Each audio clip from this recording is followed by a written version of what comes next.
Hey guys, tonight we drop you into a muddy 14th century village, where the air smells of damp straw and despair, and the roosters crow like they're mocking your existence.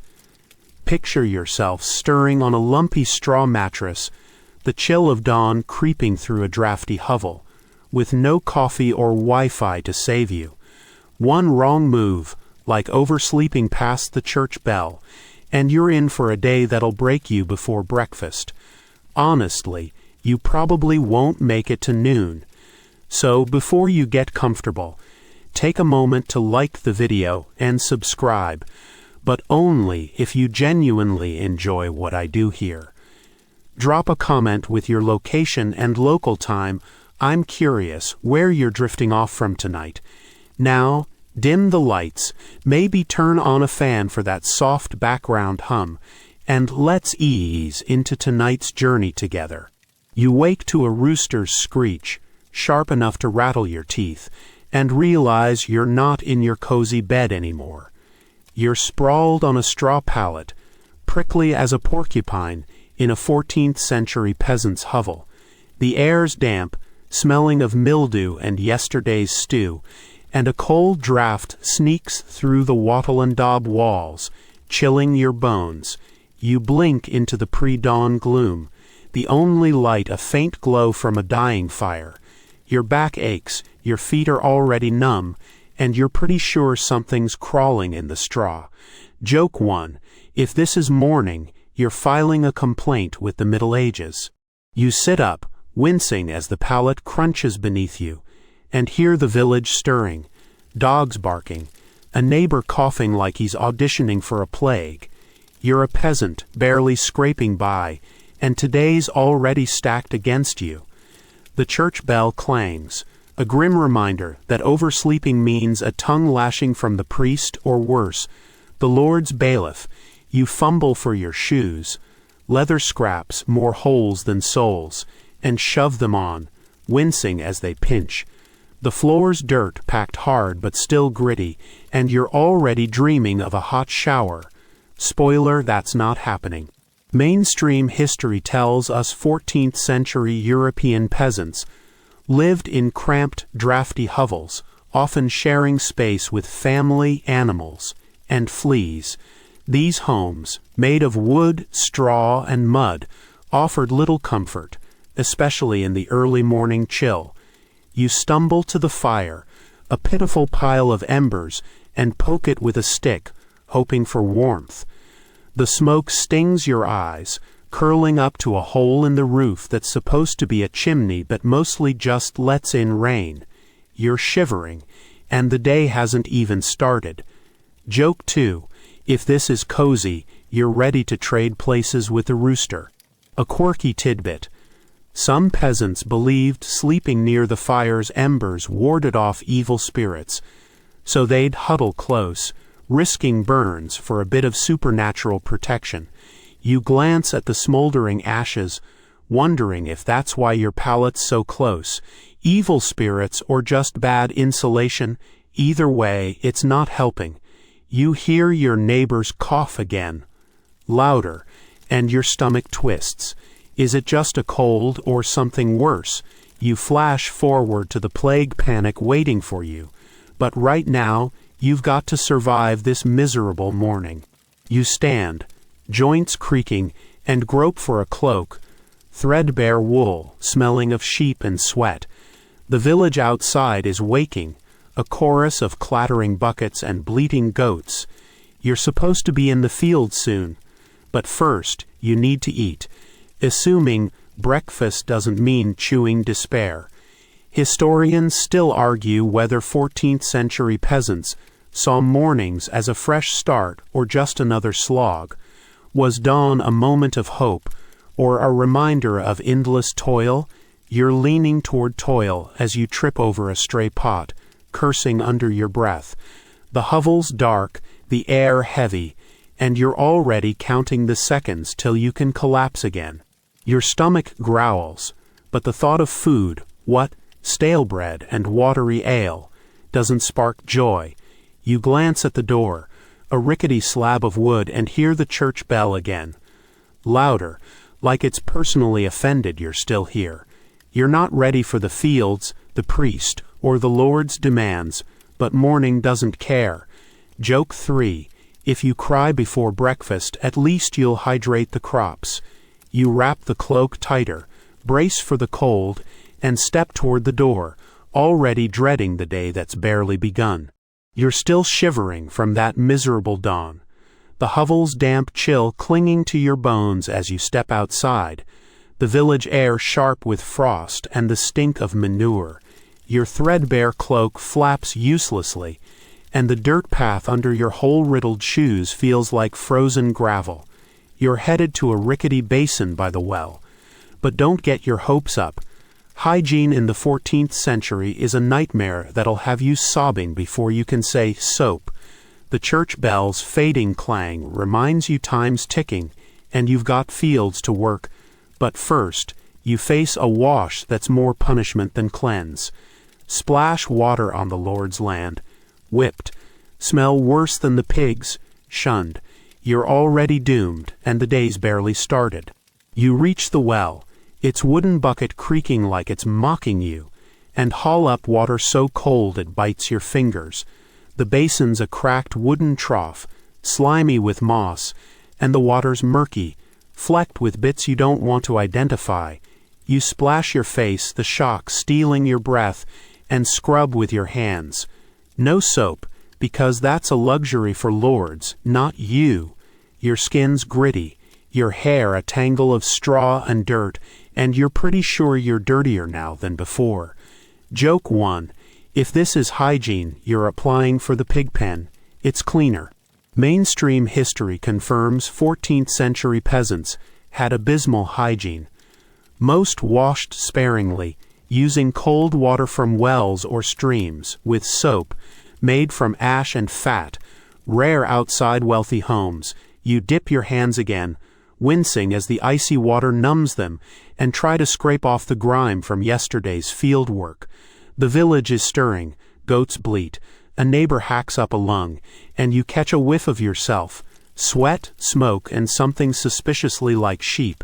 You glance at the trough, half tempted to dunk your head, but the slime stops you. You're not that desperate, yet. A quirky tidbit. Some villagers believed washing too much invited demons, thinking dirt protected the soul from evil spirits. You flash back to that ember-huddling superstition from your hovel, wondering if skipping this wash would have saved your soul and your sanity. You scrub harder, the water stinging like a slap, and notice a neighbor eyeing you from her doorway. She's judging, probably thinking you're too clean for a peasant. You splash less, hoping to blend in, but the cold's already got you shaking like a leaf. You move to your arms, the cloak slipping off one shoulder, and the wind cuts through you. The well's rope creaks, and a kid nearby giggles, tossing a pebble that nearly hits your head. You glare, but he's gone, and you're left with this miserable trough. Historians still argue whether 14th century hygiene was practical or just neglect. Did peasants avoid washing to save time for survival, or were they just clueless about germs? You're leaning towards survival as you rinse your hands, the water turning gray with dirt. Joke 2. If germs were coins, you'd be richer than the Lord by now. You try to fix your hair, but it's a lost cause, greasy, matted, and probably home to a flea or two. You flash forward to the fields, waiting. The Lord's bailiff will bark if you're late, and realize this wash is just prolonging the inevitable. The neighbor's still watching, her arms crossed, and you wonder if she's got a secret stash of soap. Probably not. She looks as rough as you feel. You splash your neck, the cold making you gasp, and call it quits. Clean is a fantasy surviving breakfast is your next hurdle. The village hums, dogs bark, a cart rattles, and the church bell rings again. Sharper, like it's personally offended you're still here. You grab your cloak, damp now, and shake out the worst of the water. The trough mocks you, its slime glinting in the weak dawn light. You're not clean, just wet, and the day's already winning. Joke 3. If you cry now, at least the trough can double as a tissue. You trudge back toward your hovel, the path crunching underfoot, bracing for whatever breakfast or lack thereof awaits, knowing the 14th century's got you beat before the sun's fully up. You're still dripping from that brutal wash, your cloak damp and clinging as you stumble back into the hovel, the air thick with smoke and the faint reek of mildew. The village is waking, goats bleating, neighbors coughing, but your stomach's growling louder than all of it, and breakfast awaits. Except breakfast in the 14th century isn't a cozy bowl of cereal, it's a grim affair that'll have you gagging before you swallow. You're headed for a meal of stale bread and mystery mush, with the Lord's fields looming and the church bells clang, nagging you to hurry. Choke on your food, mocked, skip it, starved by noon. You're already crying inside, and the day's barely cracked open. You shuffle to a wobbly table, its wood scarred from years of use, and spot a loaf of bread, gray, hard as a brick, and speckled with who knows what. Your wife, or maybe it's your sister, you're too tired to think straight, plops a bowl of pottage beside it, a watery mix of oats, herbs, and something that might have been an onion once. You grab the bread, its crust scratching your palms, and tear off a chunk. It's like chewing gravel, and your teeth protest. Joke 1. If this is breakfast, you're signing up for eternal fasting. Mainstream history confirms 14th century peasants survived on sparse diets.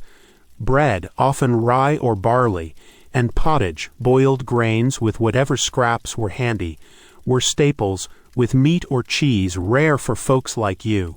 You dip the bread in the pottage, hoping it softens, but it just soaks up the broth's faint bitterness. The hovel's fire sputters, casting shadows that make the food look even sadder. You force a bite, the mush sticking to your throat, and wash it down with a swig of weak ale from a chipped mug. It's sour, but at least it's liquid. You're starting to miss that slimy well water. A quirky tidbit. Some peasants believed eating pottage with a wooden spoon warded off bad luck. Thinking metal spoons angered harvest spirits. You glance at your spoon, a splintered thing that's seen better days, and wonder if it's cursed you instead. You choke down another bite, the oats slimy, and hear a neighbor's kid scream outside, probably stealing a turnip. You're tempted to join him. Turnips sound gourmet compared to this. Your wife's sister glares, urging you to eat faster, because the fields won't wait, and neither will the Lord's bailiff. You take another swig of ale, its tang making you wince, and try to ignore the pottage's weird aftertaste. Mold, maybe. The hovel's air is heavy, the smoke stinging your eyes, and you're already dreading the day's toil. Historians still argue whether peasant diets were just survival or subtly strategic. Did you eat this slop to stretch meager crops, or was it a cultural choice tied to tradition? You're leaning toward desperation as you choke on a tough bit of bread, coughing like that plague-ridden neighbor you're trying not to think about. You push the bowl away, half-eaten, and your wife's sister mutters something about wasting food. You want to snap back, try eating this yourself, but the church bell rings again, louder, like it's counting down your doom. You flash forward to the fields, the bailiff's whip, and wonder if breakfast is supposed to fuel you or just remind you life's grim. Joke 2. If pottage is fuel, you're running on fumes already. You grab another chunk of bread, shoving it in your pouch for later, because hunger's a worse enemy than taste. The hovel's door creaks open, letting in a blast of cold air and the village's noise. Dogs, carts, that kid still yelling. You stand, legs heavy, and wrap your damp cloak tighter. The pottage sits like a rock in your gut, and the ale's already making you queasy. You're not ready for the fields, but breakfast's done, and it's left you more defeated than nourished. Joke 3. If you cry now, at least the pottage's salt will taste better. You trudge toward the door, the hovel's gloom at your back, bracing for the muddy fields and a day that's already breaking you. You're still gagging on that pottage, its bitter sludge heavy in your gut, as you step out of the hovel into the 14th century dawn, the air sharp with frost and manure. The village path is a muddy mess, sucking at your hole-riddled shoes, and the church bell's fading clang urges you toward the fields. You're a peasant, bound to back-breaking toil before the sun's fully up, and the Lord's bailiff is waiting to make your life hell. The work's brutal, the mud's relentless, and you're already dreaming of that lumpy pallet. Trip in the field, whipped. Slack off, starved. You're trudging into a day that'll crush you, and breakfast was just the warm-up. You reach the fields, a patchwork of brown earth and wilted crops, stretching under a gray sky. Your tool's a wooden hoe, its handle splintered, and you start hacking at the soil, each swing jarring your arms. The ground's hard, clotted with rocks, and every stroke feels like punching a wall. Your cloak snags on a thorn, and you curse under your breath, quietly, because the bailiff's nearby, his whip coiled like a snake. Joke 1. If this is farming, you're applying for the goat's job. Less sweat, better view. Mainstream history confirms 14th century peasants spent most daylight hours in fields, working the Lord's land under the feudal system, with labor owed before tending their own tiny plots. You're plowing for the manor, not yourself, and the bailiff, a squat man with a face like old leather, barks at you to move faster. Your back's screaming, and the mud's up to your ankles, cold and sticky as that pottage you choked down. You glance at other peasants, their faces grim, and wonder how they're still standing. The air smells of earth and despair, and you're already soaked in sweat. A quirky tidbit. Some peasants whispered charms over their tools, believing it coaxed better harvests from earth spirits. You mutter a half-hearted plea to your hoe, hoping it'll lighten up, but it just digs deeper, splinter jabbing your palm. You flash back to that demon warding dirt from your wash, wondering if these charms are why everyone's so grimy. The bailiff shouts again, and you swing harder, the hoe's thud echoing your heartbeat. A neighbor, a wiry man with a limp, grunts nearby, his own hoe stuck in a root. You'd help, but you're too busy saving your own skin. The field's a sea of misery. Peasants bent double, crows cawing like they're laughing. Your hands blister, and the sun's barely up, its weak light mocking your effort. Historians still argue whether feudal field work was pure exploitation or a mutual survival pact. Did lords protect peasants in exchange for labor, or just bleed them dry?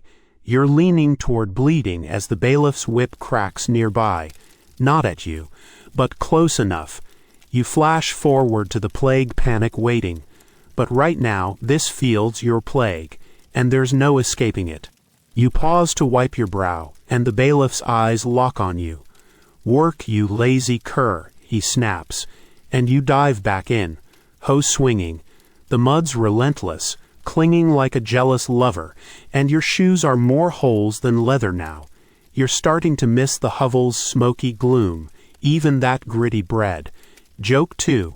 If mud were money, you'd buy the Lord's manor and fire the bailiff. You glance at the wiry neighbor, who's muttering his own charm, and wonder if he's cursing the field or the Lord. Probably both. The church bell rings again, distant but sharp, and you realize you've been at this for hours, with hours more to go.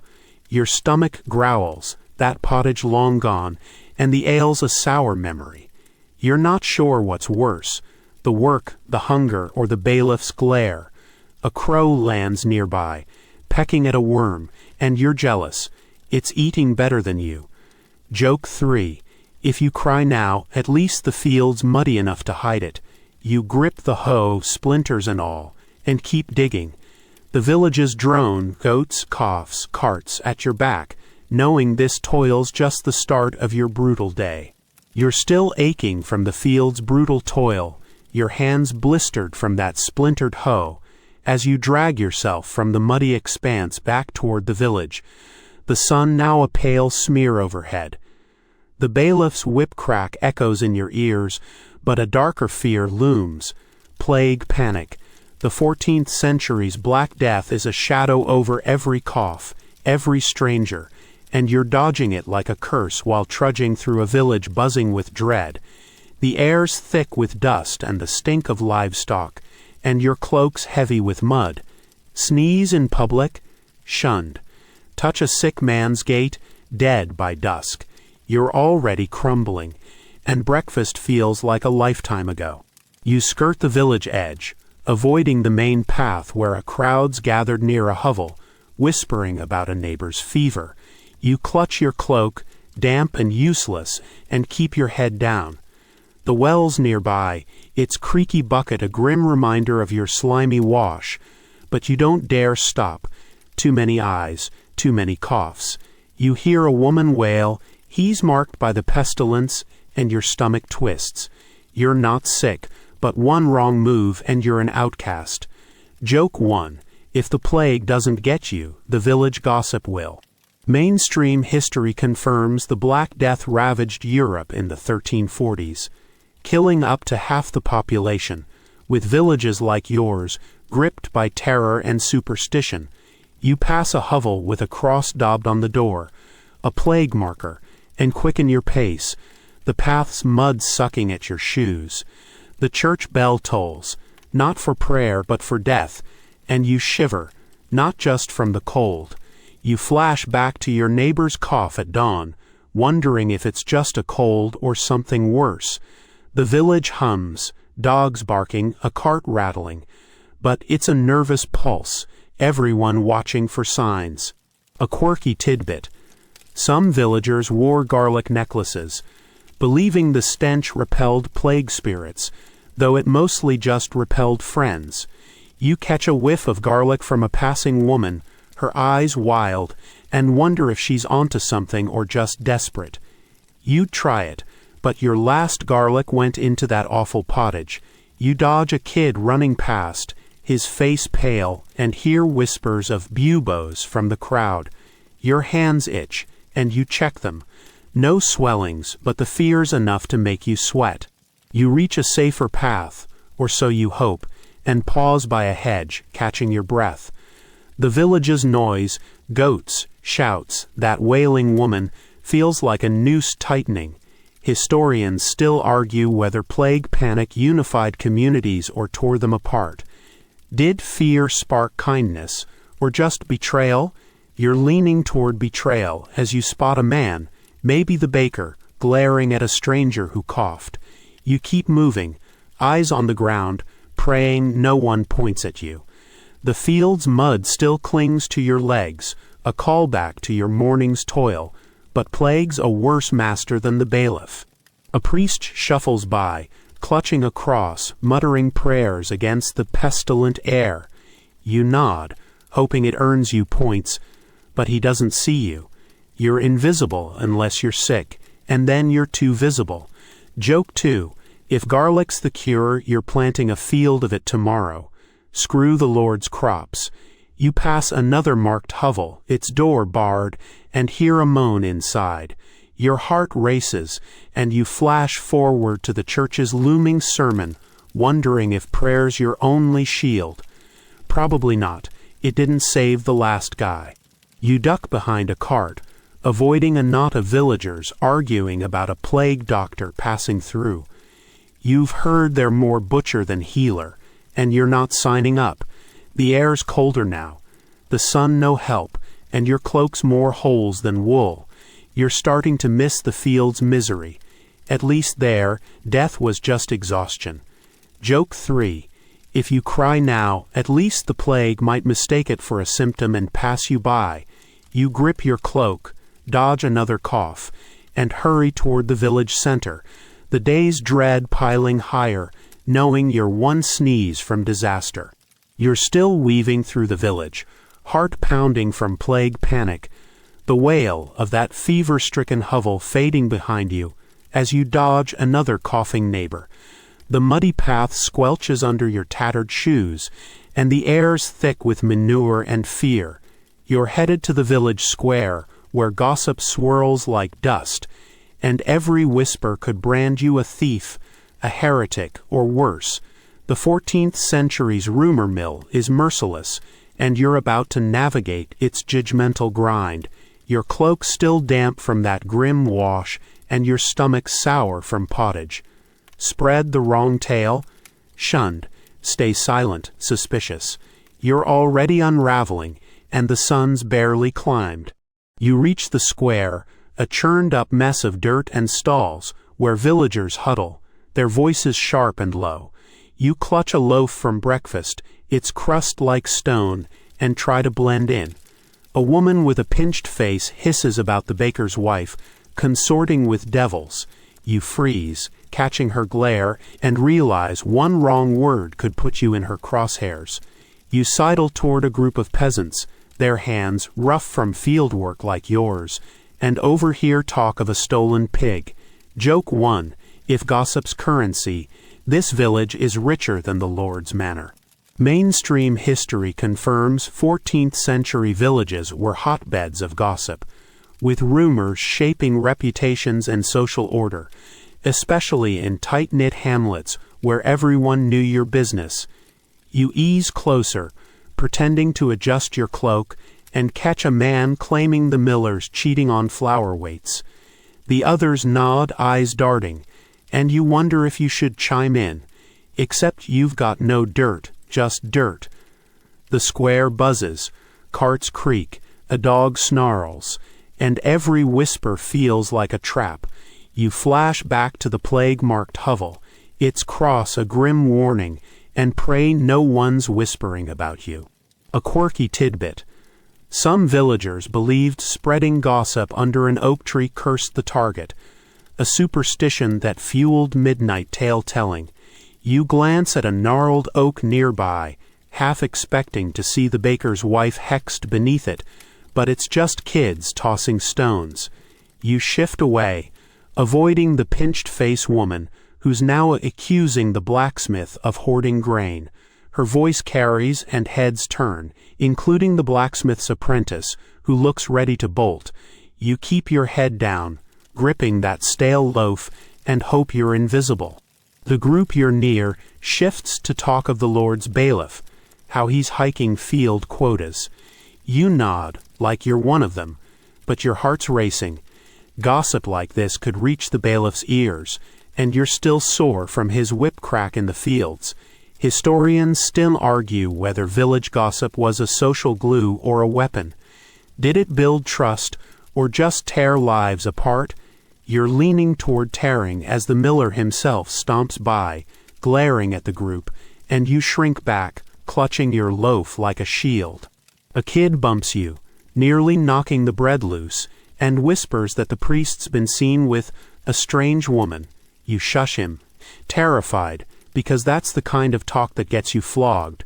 The square's chaos, vendors shouting, goats bleating, covers you, but the pinched-face woman's eyes lock on. You flash back to the field's mud, the bailiff's bark, and realize gossip's just as brutal. Joke 2, if you spread that priest rumor, you're running to the next village, barefoot. You edge away, toward a stall, pretending to eye a turnip. The blacksmith's apprentice starts yelling, defending his master, and the square tenses, whispers turning to shouts. You're caught in the middle, loaf crumbling in your grip, and wish you were back in the hovel, pottage and all. The church bell rings sharp and accusing, and you know the priest's sermon is next. Joke 3, if gossip's a sin, you're all headed for hell. Better pack a fan. You dodge the apprentice, his fists clenched, and slip toward the church, the village's rumors trailing you like smoke, knowing one wrong whisper could end you before breakfast's gone cold. You're still dodging the village square's vicious gossip, The pinched-face woman's accusations about the baker's wife and stolen pigs ringing in your ears as you trudge toward the church, its looming shadow swallowing the morning light. The muddy path sucks at your tattered shoes, and your cloak, still damp from that grim wash, flaps uselessly in the chill. The church bell's clang is relentless now, calling you to a sermon that's less salvation and more soul-crushing pressure. You're about to face the priest's fire and brimstone wrath, where every word feels like a judgment on your miserable life.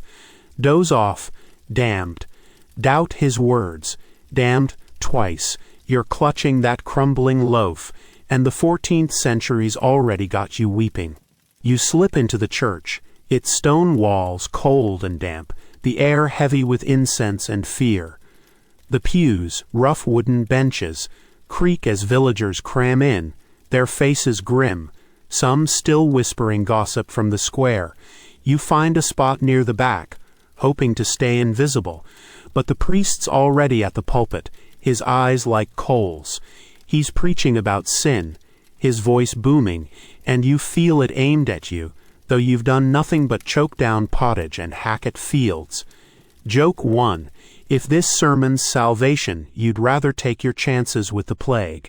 Mainstream history confirms 14th century churches were central to village life, with priests wielding immense power, their sermons shaping behavior through fear of divine wrath.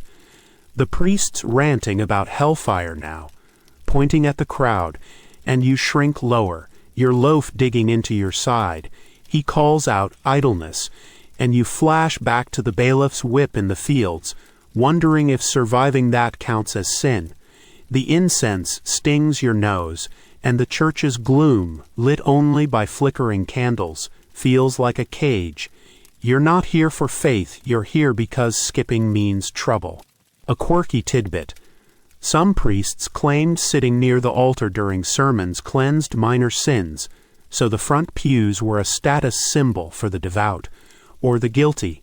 You glance at the front, where the village's pious sit, their heads bowed, and wonder if they're hiding stolen pigs or worse. You're stuck in the back, your bench splintered, and the priest's voice rises, now damning gossips and heretics. You tense, recalling the square's rumors about him and that strange woman, and pray he doesn't spot you. Your cloak's dampness is chilling you, and you're starting to miss the field's mud. The priest pauses, his eyes scanning the crowd, and you swear they linger on you. Your heart thumps. Did someone snitch about your slow hoe swings? He moves on, ranting about tithing, and you relax, but only a bit. Historians still argue whether priests like him controlled villages through faith or fear. Was their authority spiritual or just a power grab backed by hellfire? You're leaning toward fear as he slams his fist, making the candles flicker, and accuses the village of straying. You grip your loaf, its crumbs dusting the bench, and try to look penitent. A woman next to you sniffles, maybe from guilt or just the cold, and you shift away, still paranoid about plague coughs. The priest's now on about the devil's temptations, and you flash back to the garlic necklaces and oak tree curses, wondering if he'd approve or burn you for it. Joke 2. If the devil's tempting anyone, it's to sneak out for a nap. The sermon drags, each word a hammer, and your legs ache from standing in the fields. The church's stone floor is hard underfoot, and you're tempted to sit, but that'd draw eyes, and the priest's wrath. The bell tolls again, signaling the sermon's end, but not your ordeal. You shuffle out with the crowd, their mutters low, some eyeing you like you're the heretic. The priest lingers at the door, blessing folks, and you dodge his gaze, slipping into the muddy yard. You're free, but the sermon's weight clings like your damp cloak. Joke 3. If you cry now, at least the priest might think it's holy remorse. You trudge toward the market, the village's buzz, carts, goats, whispers, swirling, knowing the day's next trial is waiting to break you. You're still shaken from the priest's hellfire sermon, his booming voice about sin and damnation echoing in your head as you stumble out of the church into the village's muddy chaos. The air's sharp with wood smoke and livestock, and your cloak, damp since that awful wash, clings like a grudge. You're headed to the market, a cluttered square where bartering is a shouting match, and every deal feels like a trap. You've got that crumbling loaf from breakfast and a few measly coins, but navigating this 14th century mayhem will test your nerve. Haggle too hard, cheated. Pay too much, starved. You're already fraying, and the day's not half done. You weave through the crowd, the square a mess of stalls, sagging tables piled with turnips, fish, and questionable meat. Vendors bone, their voices clashing with bleating goats and rattling carts. You clutch your loaf, its crust digging into your palm, and eye a stall with wilted cabbages. The vendor, a wiry woman with a scar on her cheek, glares like you've insulted her already. You offer a coin for a cabbage, and she scoffs, demanding two. You hesitate, and the crowd presses in, someone's elbow jabbing your ribs. Joke 1. If this is shopping, you'd rather hunt with the village dogs. They're friendlier. Mainstream history confirms 14th century village markets were economic hubs, where peasants bartered goods or coins in a cash-strapped economy, often under the Lord's tax-hungry eye. You try again, offering your loaf's crust for the cabbage, but the vendor laughs, calling it rat food. You're tempted to toss it at her, but hunger's a worse enemy. You fish out another coin, your last, and she snatches it, shoving the cabbage at you. It's half rotten, but you take it, flashing back to the pottage's grim taste. Maybe this'll be an upgrade. The market's noise, shouts, a pig squealing, drowns your sigh. A quirky tidbit.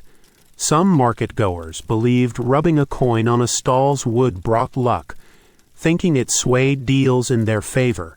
You glance at the vendor's table, tempted, but her scowl stops you. Luck's not on your side. You move to another stall, this one selling fish, their glassy eyes staring up. The fishmonger, a burly man with a beard like moss, demands 3 coins for a trout. You've got nothing left, and he waves you off, already haggling with a neighbor. You're starting to miss the field's mud, at least there, you only fought the earth. The crowd surges, and you're jostled toward a baker's stall. The scent of fresh bread torture after your stale loaf.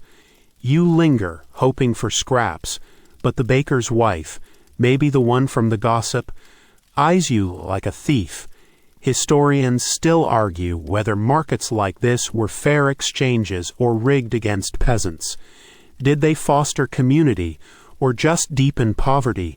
You're leaning toward poverty as you clutch your rotten cabbage, dodging a kid who nearly steals it.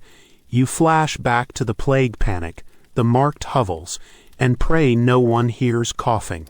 A shout erupts, 2 men arguing over a sack of grain, fists raised. You back away, heart racing, and bump a stall, knocking over a turnip. The vendor, a gaunt man, snarls, and you mumble an apology, scrambling off. Joke 2. If bartering's a sport, you're the village's worst athlete. The market's a beast, vendors, thieves, and tax collectors prowling. And your prey. You spot the bailiff across the square, collecting the Lord's cut, and duck behind a cart, recalling his whip crack in the fields. You're not ready for another round with him. You clutch your cabbage, its leaves wilting like your spirit, and weave toward the square's edge. The church bell rings, faint but nagging, a callback to the priest's sermon, and you wonder if overpaying's a sin. A woman haggles nearby, her voice shrill, and you envy her fire. You're too drained to fight. Joke 3. If you cry now, at least the cabbage can soak up the tears. You slip past the last stall. The market's din, shouts, goats, a dropped pot, fading. knowing the day's next ordeal, with its superstitions and fears, is waiting to break you further. You're still clutching that wilted cabbage, the market's chaos, shouting vendors, squealing pigs, the bailiff's looming shadow, fading behind you as you trudge down a muddy path. The village's stink of manure and smoke thicken your throat, your cloak's a damp rag, your shoes pulp, and the weight of the day's toil presses hard. Now you're facing the 14th century's bizarre superstitions, their grip on your life tighter than the priest's sermons or the market's scams. Every step feels like tempting fate, and the villagers' watchful eyes make you feel like you're one misstep from a curse. Knock on wood, forgotten. Cross a witch's path, doomed. You're unraveling, and the morning's barely gone. You pass a gnarled tree, its branches hung with rags, offerings to some forest spirit, and a woman hisses at you to bow. You do, clumsily, your cabbage nearly slipping, and she nods, muttering about keeping the evil eye off. You're not sure what that means, but her stare's enough to make you check your back. The path's lined with villagers, some tossing salt over their shoulders, others spitting at crows. You clutch your cloak, recalling the gossip about the baker's wife and devils, and wonder if you're cursed already. Joke 1, if superstitions are law, you're headed for the village dungeon. Do not pass go. Mainstream history confirms 14th century Europe was steeped in superstition, with villagers blending Christian rituals and pagan beliefs to ward off bad luck or divine wrath. You spot a man carving a cross into his doorframe, his hands shaking, probably to block plague spirits. You flash back to those garlic necklaces from the plague panic, and now you're dodging salt and rags. You step carefully, avoiding a cracked stone. Someone said it's bad luck, and hear a kid whisper that your limp from the fields means a witch hexed you. You want to scoff, but the village's eyes are on you. A quirky tidbit.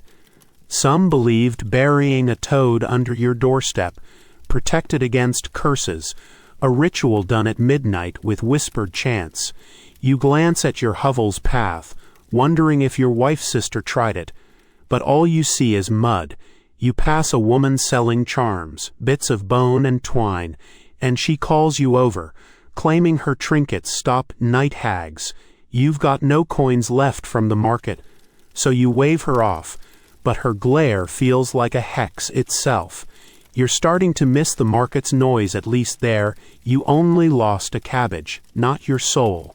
A crow lands nearby, cawing, and a man shouts, "Death's omen." You freeze, heart pounding, and shuffle away. Recalling the priest's hellfire sermon, historians still argue whether superstitions like these were coping mechanisms or just fear-fueled nonsense. Did they give villagers control, or just chain them to dread? You're leaning toward dread as you dodge another rag-draped tree, its branches creaking like laughter. You flash back to the field's toil, the bailiff's whip, and realize curses sound better than another day with that hoe. You reach the village edge, where a group's gathered around a wise woman, muttering about a comet seen last week. "Bad luck," she says. You linger, cabbage in hand, but her eyes lock on you, and she points, claiming your aura's dark. The crowd murmurs, and you back away, tripping on a root. They gasp, like you've proved her right. Joke 2, if you're cursed, it's because of that pottage, not your aura. You're tempted to chuck the cabbage at her, but you need it more than she needs a bruise. The church bell tolls, faint but sharp, a callback to the priest's warnings about straying from faith. You're caught between his God and these pagan charms, and neither feels safe. The kid throws a pebble, missing you, and you hurry off, the path's mud sucking at your shoes. You're starting to miss the gossip square. At least rumors didn't involve toads or comets. Joke 3, if you cry now, maybe the evil eye will take pity and look elsewhere. You grip your cabbage, dodge another crow, and head toward the Lord's manor, The day's next trial, his ruthless demands, waiting to break you further. You're still rattled by the wise woman's curse talk, her dark aura warning, and the village's stares burning in your mind as you trudge up a muddy path toward the Lord's manor, its stone walls looming like a storm cloud. Your cabbage weighs heavy in your cloak, damp since that grim wash, and your shoes are caked with mud, each step a reminder of the field's toil. The air's thick with wood smoke and the distant bleat of goats. But here, the Lord's ruthless demands await, his whims dictating your every whim. You're a peasant, and he's your master. Displease him, and you're done. Miss a bow, whipped. Fail his task, homeless. You're already buckling, and the day's not half over.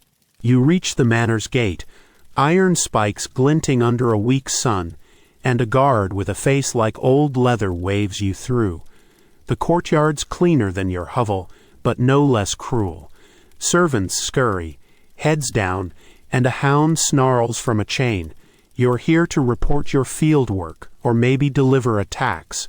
But the Lord's steward, a thin man with a ledger and a sneer, beckons you forward.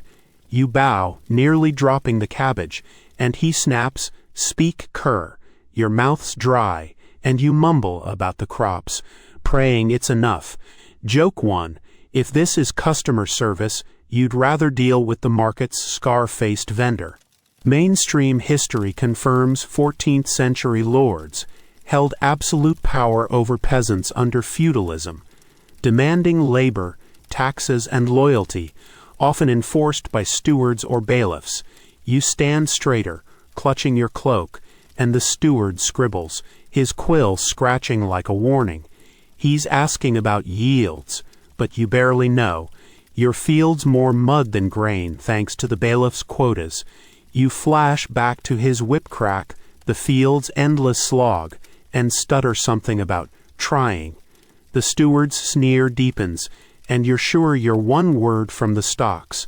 The courtyard's quiet, save the hound's growl, and you're a mouse in a trap. A quirky tidbit. Some lords demanded gifts like eggs or hens as extra taxes, claiming it proved loyalty, though it just starved peasants faster. You glance at your cabbage, wondering if you should offer it, but it's too rotten even for this guy. The steward barks about the Lord's new mill tax, and you nod, though you've got no coins left from the market. A servant rushes by, carrying a tray of actual meat, and your stomach growls, a callback to that grim pottage. You're starving, but the Lord's whims come first, and you're just a pawn. The steward points to a cart of firewood, ordering you to stack it before dusk. You want to protest, your back's broken from the fields, but his glare shuts you up. Historians still argue whether Lord's demands were pure greed or a warped social contract. Did they protect villages or just exploit them? You're leaning toward exploitation as you shuffle to the cart, the wood rough and heavy. You flash back to the plague panic, the marked hovels, and wonder if the Lord cares about that, or just his taxes. The hound barks, and you flinch, nearly dropping a log. You start stacking, each log a jab to your blistered hands, and the steward watches, ledger in hand. A noblewoman sweeps by, her silk gown a cruel contrast to your rags, and you bow low, cabbage slipping.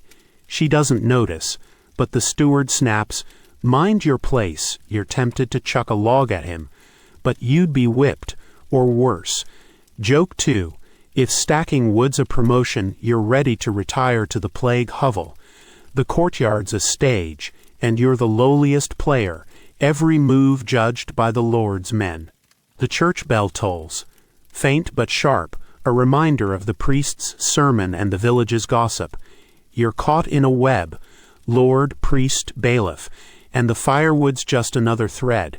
You stack faster, sweat mixing with mud, and glance at the manor's walls, wondering if the Lord even knows your name. Probably not. You're just cur. Joke 3. If you cry now, at least the firewood can double as a tissue. You grip another log, dodge the hound's glare, and keep working. The day's next trial, weather's wrath, waiting to drown you further. You're still smarting from the steward's sneer, your hands raw from stacking that firewood under the manor's cold gaze. As you stumble back down the muddy path, the village's hum, bleating goats, creaking carts, swirling around you, your cloak's a soggy weight, your rotten cabbage tucked inside, and the skies turned grim, heavy with clouds that promise trouble. The 14th century's weather is no joke, and you're about to battle rain, wind, and cold with nothing but rags and grit. The fields need you, but nature's got other plans, and you're defenseless. Get soaked, sick. Lose your crops, starved. You're already breaking, and the day's dragging on. You reach the village edge, the wind picking up, sharp as a bailiff's whip, and it cuts through your cloak like it's paper. The path's a quagmire, sucking at your tattered shoes, and you slip, nearly dropping the cabbage. A gust howls, flinging dirt in your eyes, and you squint. The field's a blurry smear ahead. You're supposed to check your tiny plot, your family's lifeline, but the sky's spitting now, a icy drizzle that stings your face. Joke 1. If this is spring, you're moving to the Sahara. Mud's optional there. Mainstream history confirms 14th century Europe faced brutal weather, with the Little Ice Age kicking in, bringing wet summers and harsh winters that ruined crops and sparked famines. You trudge toward your plot, the rain thickening, and the ground's already a swamp, your barley stalks drooping like they're as tired as you. You flash back to the field's toil, the bailiff's bark, and realize nature's just as cruel as he is. The village's noise, dogs barking, a neighbor's shout, fades under the wind's roar, and you're alone with this storm, your cloak no match for the downpour. A quirky tidbit. Some peasants believed tying knots in straw could bind a storm, a charm to calm the winds, though it mostly just wasted straw. You eye a clump of grass, tempted to try, but the rain's pelting harder, and you're too busy shielding your cabbage. You flash back to the wise woman's curse talk, her dark aura nonsense, and wonder if this storm's her doing, or just your luck. A neighbor huddles under a tree, muttering prayers, and you keep moving, because standing still means pneumonia, and you've seen what that does. The field's a mess, your barley half drowned, and you try to prop a few stalks, your hands slipping in the mud. The rain's a curtain now, soaking you to the bone, and your teeth chatter. Historians still argue whether 14th century weather woes were nature's chaos or God's punishment. Did climate shifts drive the famines, or was divine wrath the villagers' real fear? You're leaning toward chaos, as lightning cracks, making you jump. You flash back to the plague panic, those marked hovels, and pray this storm doesn't bring worse. Sickness loves wet feet. You give up on the barley. It's the Lord's problem now, and slog back toward the village, the wind shoving you like a bully. A kid runs past, splashing mud on your legs, and you're too cold to care. You're starting to miss the manor's courtyard, even the steward's sneer. At least it was dry. Joke 2. If rain's a blessing, you're the most blessed peasant in Christendom. The path's a river, your shoes gone to pulp, and you're sure that pottage from breakfast is the only thing keeping you upright, grim as it was. The church bell rings, muffled by the storm, a callback to the priest's sermon about straying souls. You're straying, all right, straight into hypothermia. A woman by a hovel waves you under her eaves, but you decline, paranoid about her cough and plague rumors. You're soaked, shivering, and the cabbage is mush. Joke 3. If you cry now, the rain'll hide it, but the mud's got dibs. You grip your cloak, useless as it is, and stagger toward shelter. The day's next trial, crime's shadow, waiting to pounce, knowing the weather's just one more enemy in a day that's breaking you. You're still drenched from the storm, your cloak a sodden rag, and your mushy cabbage leaking through it, as you stagger into the village. The rains roar, fading to a drizzle but leaving the paths a muddy swamp. The air's heavy with wet earth and the faint stink of livestock, and your teeth chatter from the cold that's settled in your bones. You're dodging more than puddles now.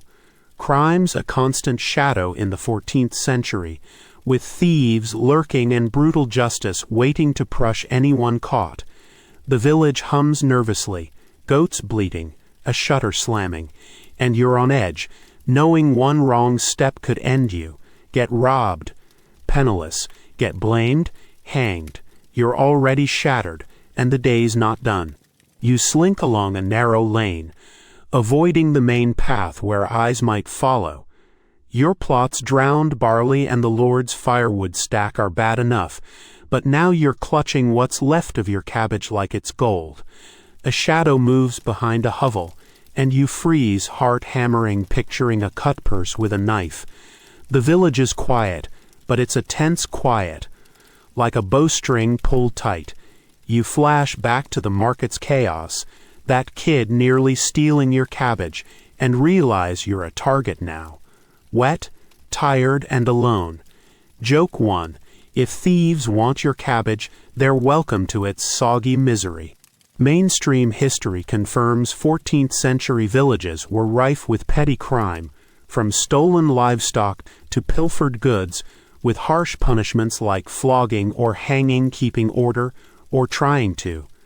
You ease forward, shoes squelching, and spot a man loitering by a cart, his hood low. He glances your way, and you clutch your cloak, praying he's just a neighbor. The lane's lined with hovels, their doors barred, and you recall the plague-marked ones, wondering if thieves target those too.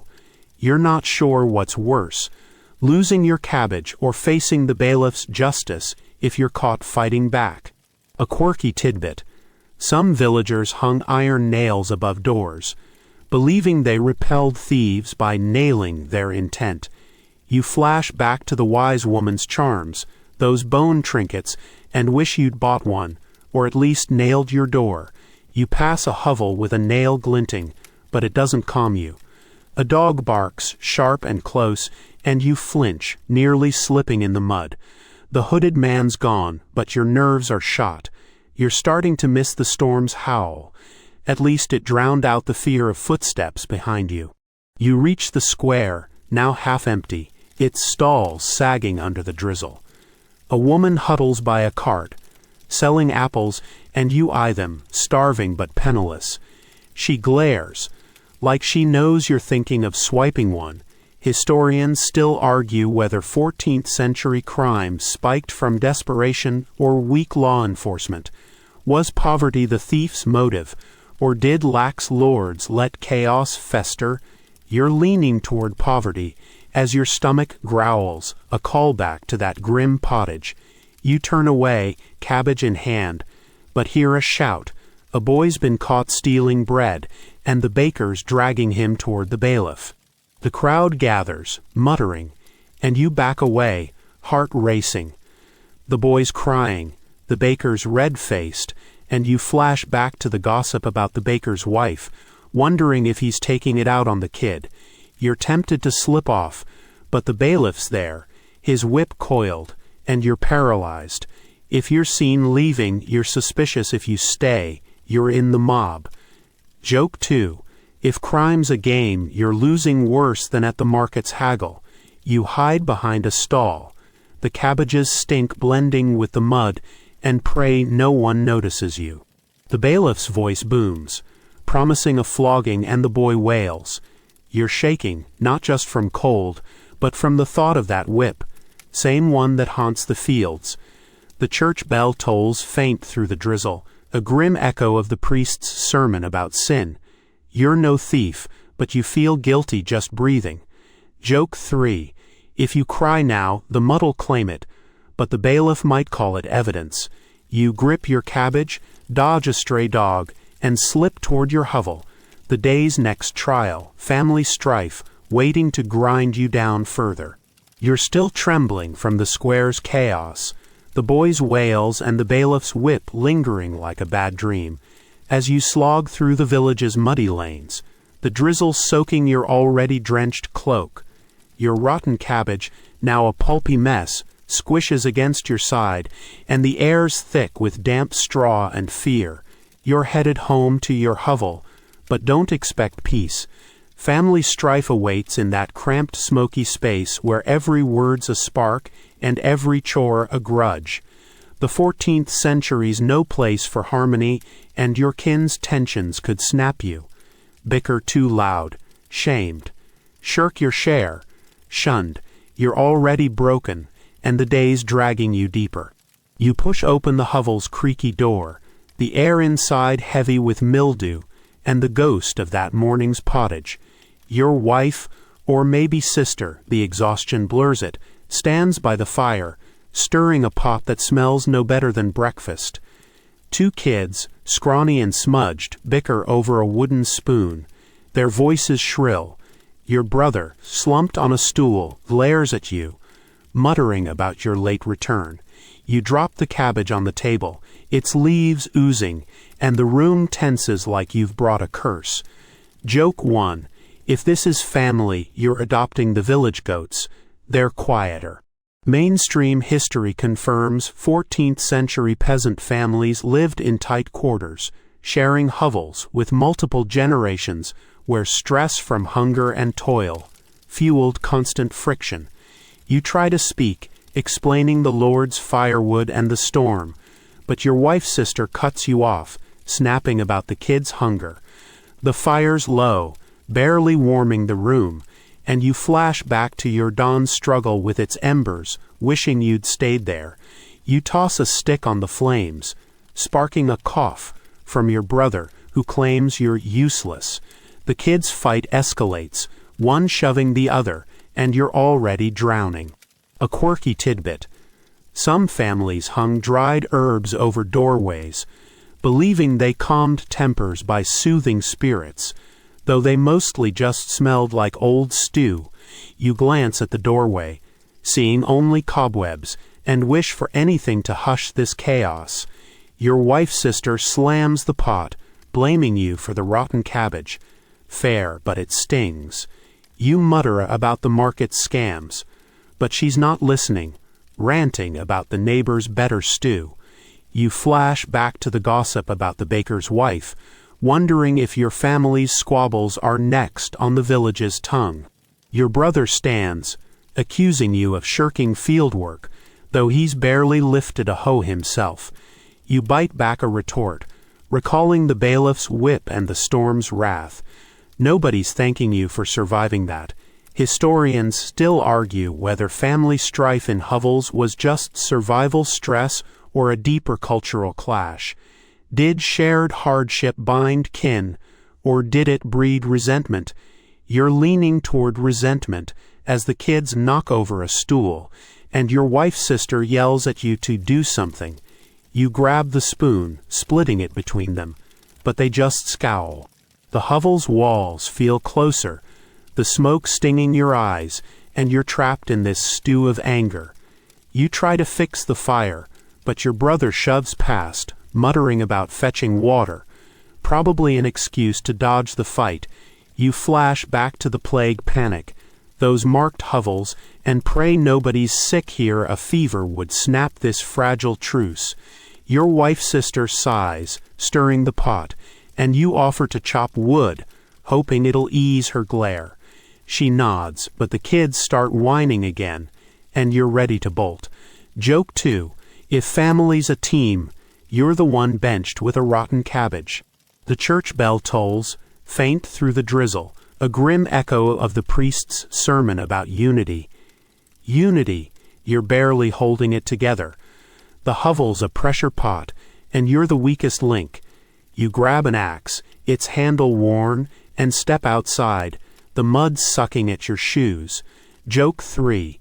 If you cry now, at least the rain'll wash it away before the family notices. You head to the woodpile. The village's hum, dogs, shudders, a distant cough, fading, knowing the day's next trial, health horrors, is waiting to grind you down further. You're still stinging from the hovel's bickering. The kids' whines and your brother's jabs sharpen your mind. As you trudge back outside, axe in hand, the village's drizzle-soaked air chilling your sodden cloak. The woodpile's a soggy mess, like your rotten cabbage now stewing in that grim pot at home. Your body's aching.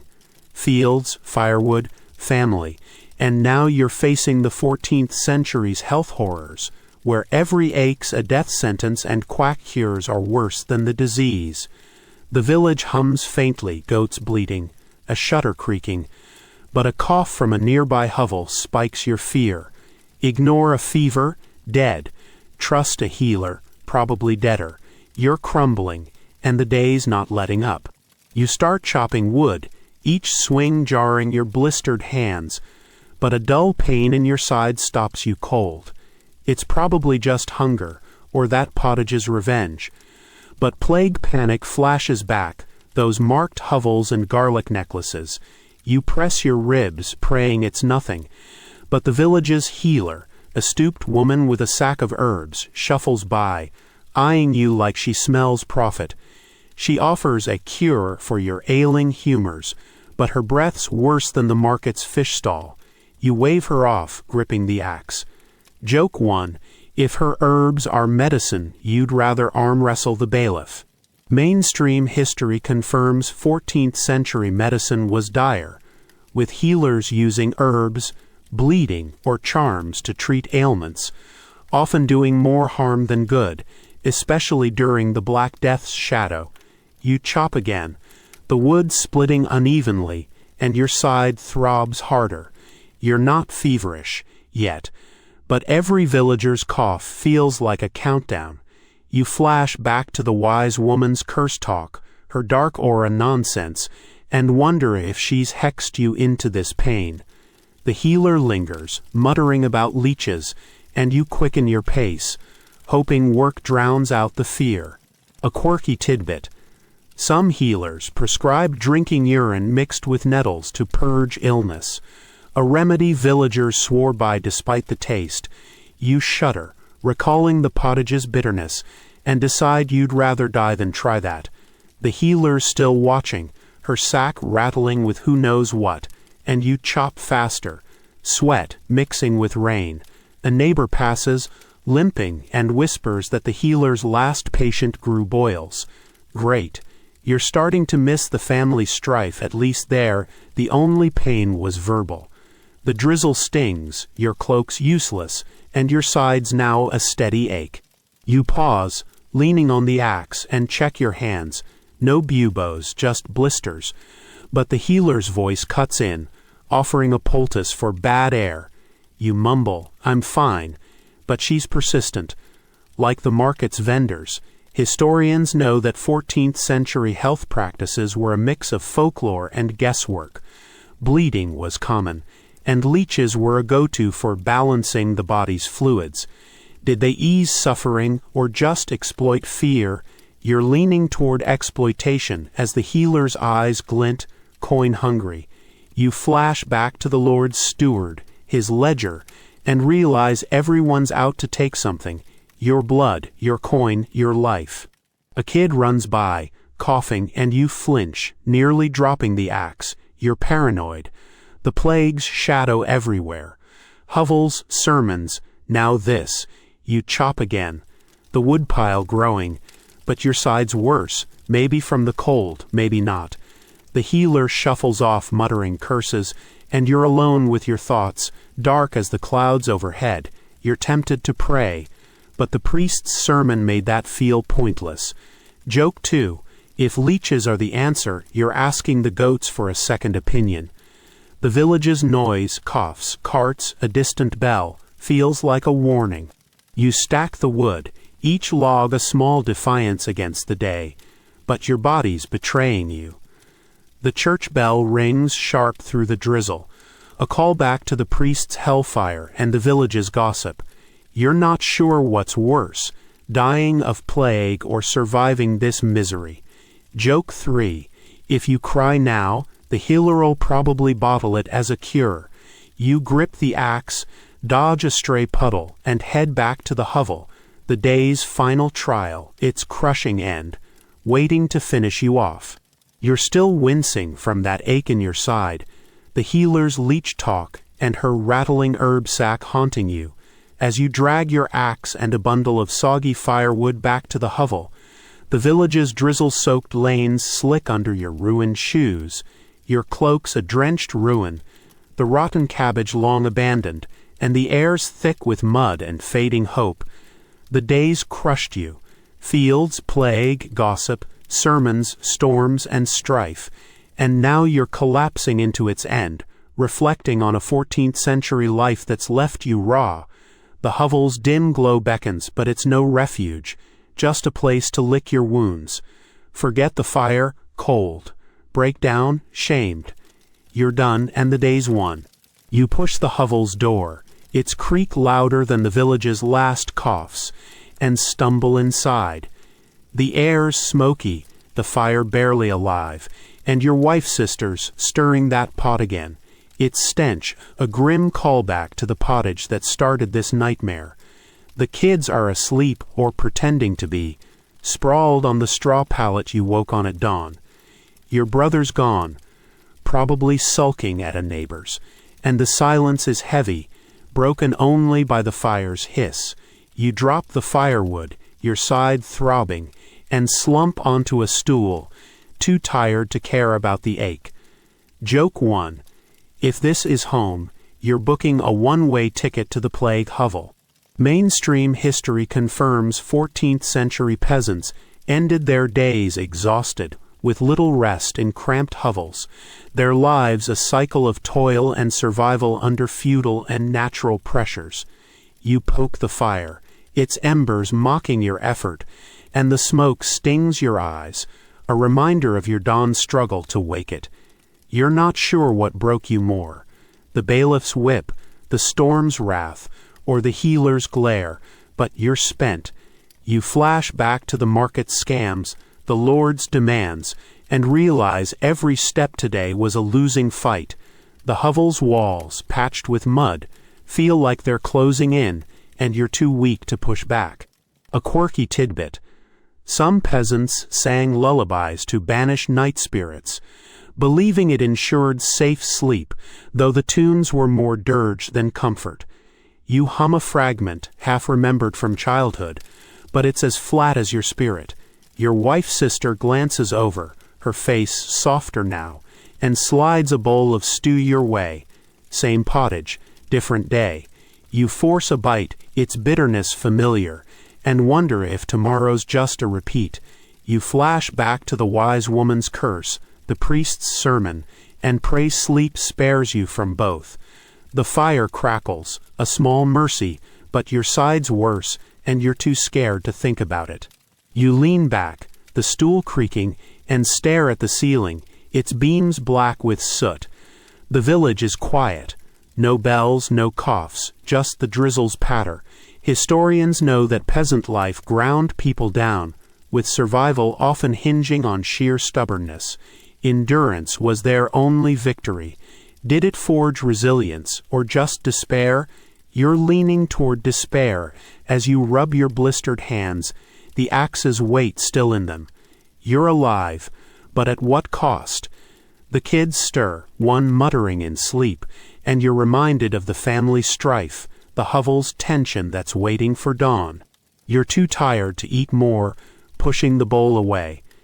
The fire's dying, and you don't care. Let the cold take you. You flash back to the plague panic, the gossip, the Lord's sneer, and wonder if you're cursed, sick, or just unlucky. Joke 2. If this day's a story, you're burning the book and moving to goats. You want to sleep, but the palate's prickly, and your side's a nagging fear. The hovel's a tomb, and you're its only ghost, reflecting on a day that's left you nothing but scars. Joke 3. If you cry now, the fire's too weak to notice, but the kids might. You pull your cloak, damp and useless, and curl up on the pallet, the straw jabbing like the day's every jab. The hovel fades, and you're done fighting. The hovel softens, its smoky edges blurring into a gentle haze. The fire's last crackle a distant lullaby. You're sinking now. The pallet's straw no longer sharp, just a cradle rocking you toward rest.